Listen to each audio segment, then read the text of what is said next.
Assalamualaikum warahmatullahi wabarakatuh. Selamat datang di YouTube channel aku, Manemaza Channel. Terima kasih ya yang sudah mau ngeklik video aku. Semoga Allah melimpahkan barokahnya untuk kalian semua. Amin amin ya robbal alamin. Oke teman-teman, untuk kali ini aku mau share ke kalian tentang bagaimana caranya aku ngajarin anakku belajar membaca ABC gitu ya teman-teman ya. Nah di sini aku tuh nggak pernah ngajarin anakku belajar mengeja gitu ya teman-teman ya. Jadi aku ajarin anakku langsung mengenalkan mereka kepada suku kata gitu ya teman-teman ya.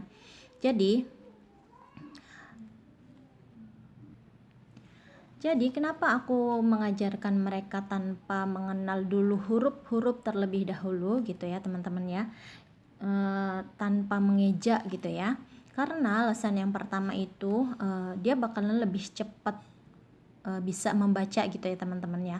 Dan yang kedua itu anak-anak gak bakalan bosen karena mereka gak bakalan stres harus ngapalin huruf yang segitu banyaknya gitu ya teman-teman ya. Terus juga mereka bakalan lebih suka gitu ya kalau belajarnya itu langsung pada suku kata karena mereka tidak bakalan bosan karena langsung ketemu dengan kata-kata seperti itu. Jadi mereka kebanyakan excited gitu ya teman-teman ya, langsung senang kalau sudah bisa membaca walaupun per suku kata seperti itu. Oke. Dan tips yang kedua adalah aku ngajarin anakku itu huruf-huruf kecil terlebih dahulu teman-teman. Jadi kenapa harus huruf-huruf kecil? Karena huruf kecil itu akan muncul di setiap bacaan yang kita punya gitu ya teman-teman ya. Kalau teman-teman suka tuh ngebacain anak-anaknya dongeng atau apa, maka yang sering muncul di buku-buku cerita anak itu adalah huruf-huruf kecil. Nah, huruf-huruf kecil ini juga dia berbentuk sederhana gitu teman-teman.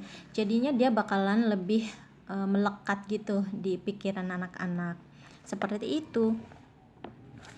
Terus juga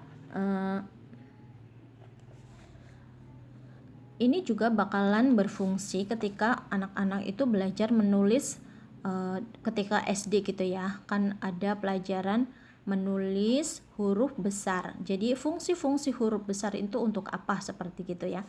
Nah, ketika anak-anak sudah mulai belajar huruf kecil dari awal seperti itu, mereka tidak bakalan rancu lagi gitu loh.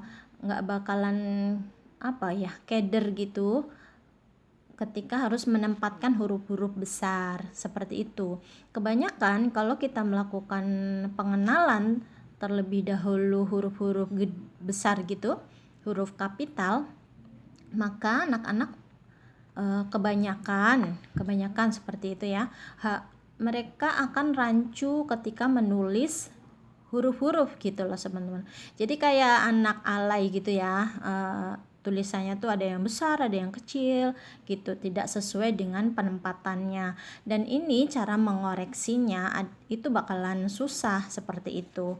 Jadi kenapa harus diperkenalkan terlebih dahulu huruf-huruf kecil? Karena kalau dia sudah nempel huruf-huruf kecilnya, ketika dia belajar huruf-huruf besar dan fungsi-fungsinya, mereka bakalan cepat tahu seperti itu teman-teman. Jadi nggak bakalan salah-salah lagi ketika SD, ketika harus menulis fungsi-fungsi dari huruf-huruf besar-besar itu. Seperti itu teman-teman. Dan untuk tips yang ketiga itu adalah aku ngajarin anakku itu huruf-huruf vokal terlebih dahulu.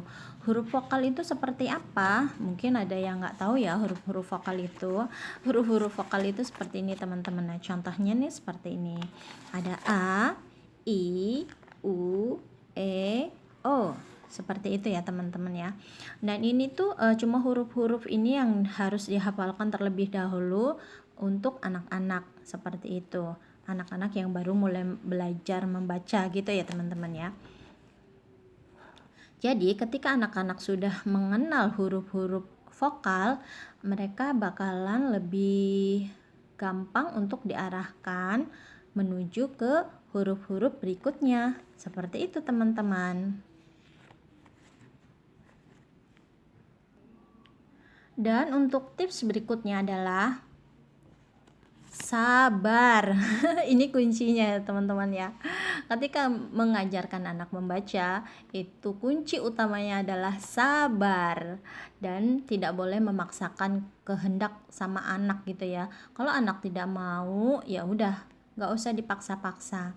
Nah, nanti akan aku berikan tips-tips bagaimana caranya aku ngajarin anak-anakku mengenal huruf secara senang hati seperti itu ya, dengan suasana yang enak gitu teman-teman. Gimana caranya? Nonton terus video aku. Oke, untuk kali ini segitu aja ya teman-teman, tips-tips dari aku, caraku ngajarin anakku belajar membaca gitu teman-teman. Semoga tips-tips dari aku ini bermanfaat buat kalian semua. Jangan lupa like dan komen videoku, terus juga subscribe, jangan lupa nyalakan loncengnya biar kalian bisa menerima notifikasi dari video-video terbaru dari aku. Terima kasih buat kalian yang sudah mau menonton sampai habis. Wassalamualaikum warahmatullahi wabarakatuh. Bye bye.